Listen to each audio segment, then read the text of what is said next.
Sector 23 Dwarka में, जहाँ पे इस वक्त मैं खड़ा हूँ, वहाँ पे एक टेबल टेनिस कोर्ट आपको भविष्य में देखने को मिलेगा। साथ ही साथ अगर आप उस तरफ नज़र घुमाएंगे तो आपको एक शानदार बैडमिंटन कोर्ट देखने को मिलेगा।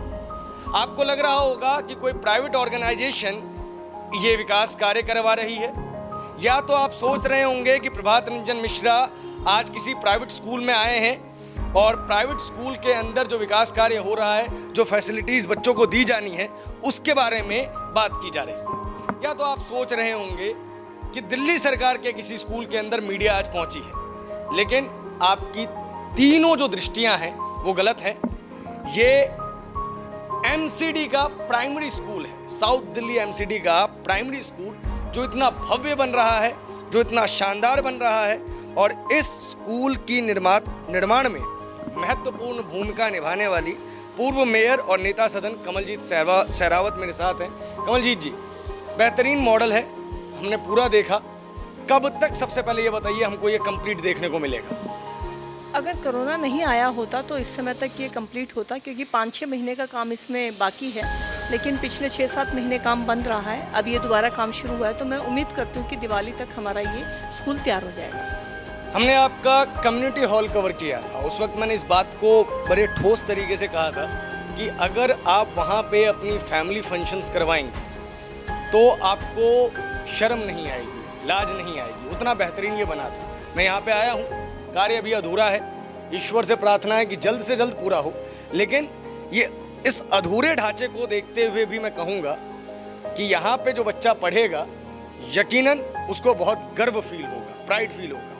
लेकिन 5वीं तक का स्कूल है, ये बैडमिंटन कोर्ट, यहाँ पे टेनिस कोर्ट, इसकी क्या आवश्यकता आपको लगी? देखिए, 3rd ऑनवर्ड जो बच्चा होता है वो खेल के लिए पूरी तरह से तैयार होता है, बल्कि सही कहा जाए तो 10-12 साल तक के बच्चे की जो बेस बन जाता है, उसके आगे वो बच्चा उसी हिसाब से चलता है। तो हमारे पास जब बच्चा आता है वो 5 साल का होता है, तकरीबन 10 से 11 साल तक की उम्र के पास लिए वो हमारे पास रहता है। तो हम सोचते हैं तकरीबन 6-7 साल से बच्चों को टीटी, बैडमिंटन कोर्ट, दूसरे स्कूल में हमने फुटबॉल कोर्ट बनाया है, हम गेम्स में डालें, प्रोफेशनलिज्म के तरीके से डालें, ताकि बच्चा जब स्कूल से निकले तो वो इस तरह से तैयार हो कि वो उस गेम के अंदर एक्सपर्ट हो। और हमारे आजकल कंपटीशन भी हम इंटर जोनल लेवल पे या इंटर एसडीएमसी लेवल या इंटर स्टेट लेवल पे जो कॉर्पोरेशन के स्कूल है उनका कंपटीशन होता है, हमारे बच्चे भी जाते हैं। तो उन्हीं बातों को ध्यान में रखते हुए कि एसडीएमसी पीछे ना रहे, हमने ये टीटी कोर्ट का यहाँ पे बनाया है, बैडमिंटन कोर्ट को नीचे बनाया है, स्कूल की नई बिल्डिंग आप देख रहे हैं बन रही है। तो हर तरह से मॉडर्न फैसिलिटी हो, अच्छा इंफ्रास्ट्रक्चर हो। आप द्वारका के किसी भी पब्लिक स्कूल में चले जाइए, जब ये बिल्डिंग तैयार होगी तो मैं आपको चैलेंज कर रही हूँ कि आप कंपैरिजन कर सकते हैं। मैं अभी भी इस चीज़ को कहूँगा, मैं चाहूँगा आप आगे हमारे साथ चले, हम पूरा स्कूल दिखाना चाहेंगे। इस चीज़ को तो हम अभी भी कहेंगे कि हम कई स्कूल्स में गए हैं, लेकिन इतना बेहतरीन बैडमिंटन कोर्ट हमें देखने को नहीं मिला। क्या ये बैडमिंटन कोर्ट जो है वो कई लोगों के लिए रहेगा, मतलब कि ओपन रहेगा, ओपन फॉर ऑल, या ऐसा रहेगा कि ये सिर्फ स्कूल की प्रॉपर्टी रहेगी? देखिए, इसमें हमारे जो मन में अभी चल रहा है, अभी क्योंकि कोई फाइनल तो हमने नहीं करी है, लेकिन हमारे मन में ये है कि इसमें एमसीडी के जो बच्चे हैं वो तो क्योंकि दिन में ही होते हैं हमारे पास, तो शाम को हम इसको आसपास के बच्चों के लिए किसी ऐसी प्रोफेशनल टीम को देकर उनके लिए करें, जिसमें कि एसडीएमसी के बच्चे शाम को उस प्रोफेशनल टीम के साथ आकर प्रैक्टिस कर सकते हैं फ्री ऑफ चार्ज। यहाँ पे और सीढ़ियाँ वगैरह बनाई गई है जी, काफ़ी उसकी जो विड्थ है काफ़ी ज़्यादा है, और हम देख पा रहे हैं कि पूरा का पूरा जो आर्किटेक्ट है वो मॉडर्न आर्किटेक्ट नज़र आ रहा है। जब आप लोग इस तरीके के स्कूल्स बना रहे हैं, इस तरीके से कम्युनिटी हॉल बना रहे हैं, स्कूल के अंदर विकास कार्य लगातार चल रहे हैं, लगभग जिन स्कूल्स में हम जाते हैं हम देखते हैं हैप्पीनेस के लिए बहुत सारा काम हो रहा है, लेकिन फिर भी इन स्कूलों की चर्चा क्यों नहीं होती?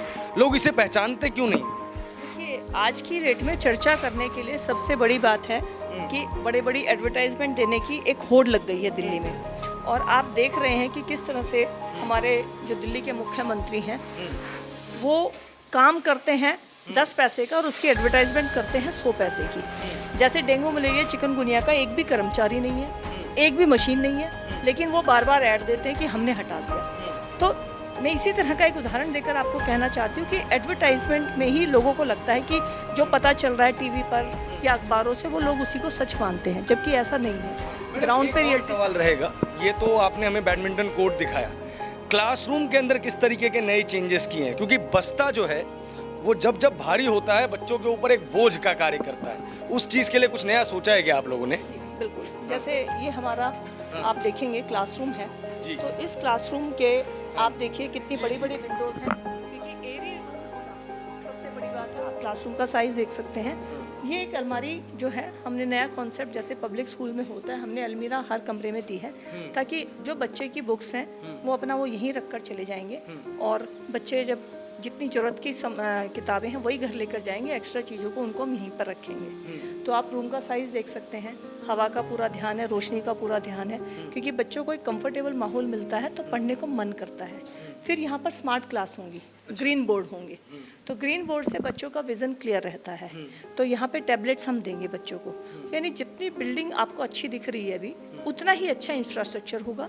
और उससे भी बड़ी बात, टीचर्स भी उतनी ही मेहनत कर रही हैं। मैं हमेशा टीचर से बात होती है और मैं उनको यही कहती हूँ कि अपने घर के बच्चों को पढ़ाना हमारे खाते में भगवान नहीं लिखेगा, इन बच्चों को पढ़ाना लिखेगा, क्योंकि उनको पढ़ाने के लिए तो हमारी जिम्मेवारी है, वो उनको हमने बर्थ के उनके हमारे यहाँ पर हुआ है। लेकिन ये बच्चों को जितना हम करेंगे वो हमारे लिए बहुत अच्छा रहेगा, ये बच्चों की दुआएं हमें लगेंगी। और टीचर्स इस बात को मानते हैं, ऑनलाइन में भी बहुत मेहनत कर रहे हैं।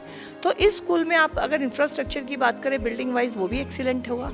इसका जो इंफ्रास्ट्रक्चर एजुकेशन में बोर्ड हैं या टैबलेट्स हैं, स्मार्ट क्लासेस हैं, वो भी होंगी, और जो टीचर्स का है वो भी पूरा ध्यान रहेगा। मैंने निगम के कई बच्चों से बात की है, पेरेंट्स से बात की है। यकीनन हम देखते हैं कि उनके घर पे सिर्फ एक फ़ोन है और उनका कोई ना कोई बच्चा दिल्ली की सरकारी स्कूल में पढ़ रहा है। तो सिंस एक फ़ोन है तो छोटे वाले बच्चे की पढ़ाई जो होती है वो कॉम्प्रोमाइज़ ही होती है। आप लोग व्हाट्सएप के थ्रू पढ़ाने की कोशिश कर रहे हैं, लेकिन यकीन मानिए अगर इन स्कूल्स के अंदर बच्चा आएगा तो उसके आत्मविश्वास के अंदर तो बहुत ही बड़ा बदलाव आएगा। मैं यही चीज़ जो अगला सवाल है वहाँ से शुरू करूँगा, आप इसी पॉइंट से।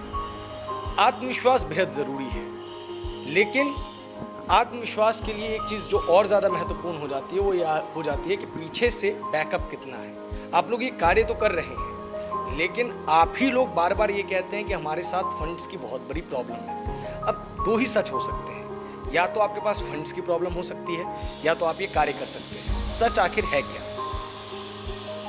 केजरीवाल साहब दिल्ली में जब से आए हैं, इससे पहले कांग्रेस की सरकार थी। ऐसा कभी नहीं हुआ कि दोनों पे सेम सरकार रही हो। ऐसा बहुत बार हुआ है कि ऊपर कांग्रेस की सरकार थी, निगम में भाजपा थी, या 98 के टाइम पे ऐसा भी था कि यहाँ पर कांग्रेस थी और वहाँ पर भाजपा थी। लेकिन कभी भी इस तरह से नहीं हुआ, क्योंकि जो फंड्स लोकल बॉडीज़ किसी भी स्टेट गवर्नमेंट की जिम्मेवारी बनते हैं, और शीला दीक्षित जी के टाइम में हमें कभी भी ये समस्या नहीं आई।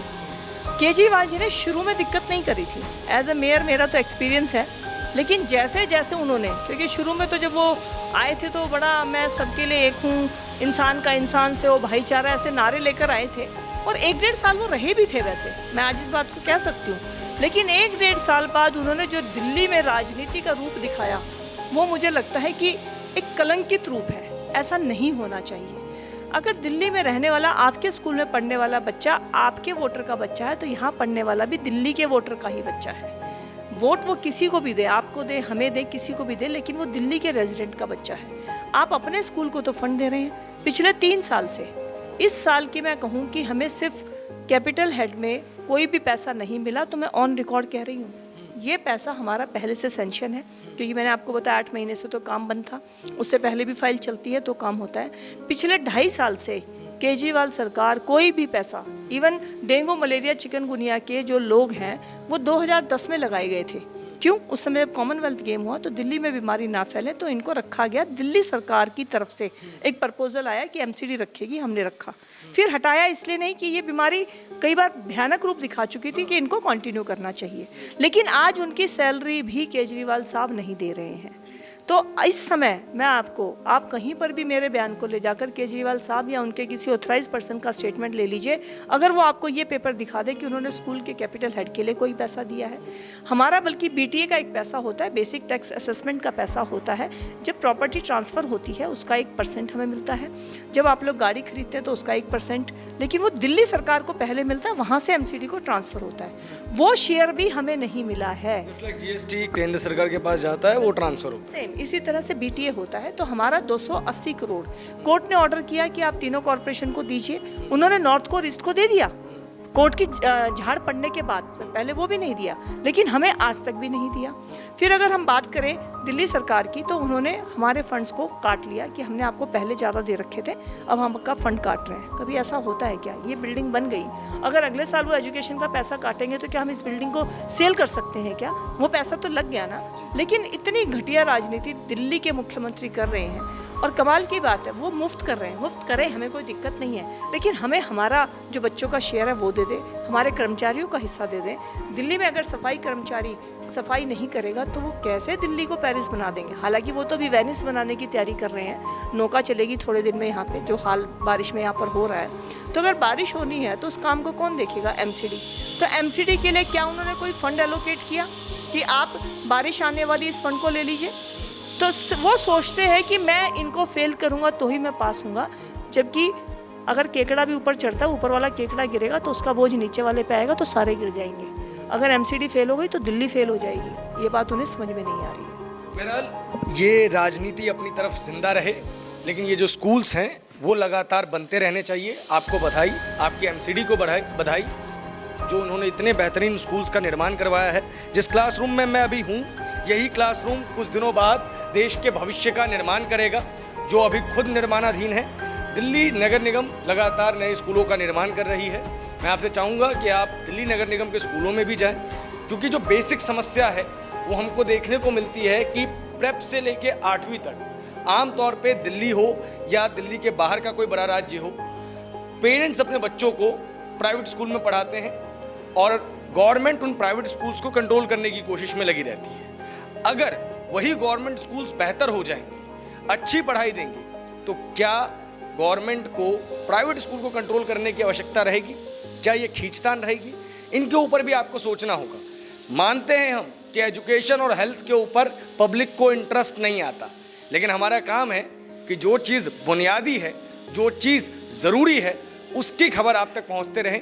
कैमरे के पीछे है रोहित, मेरा नाम है प्रभात, आप देख रहे हैं नेशन लाइव।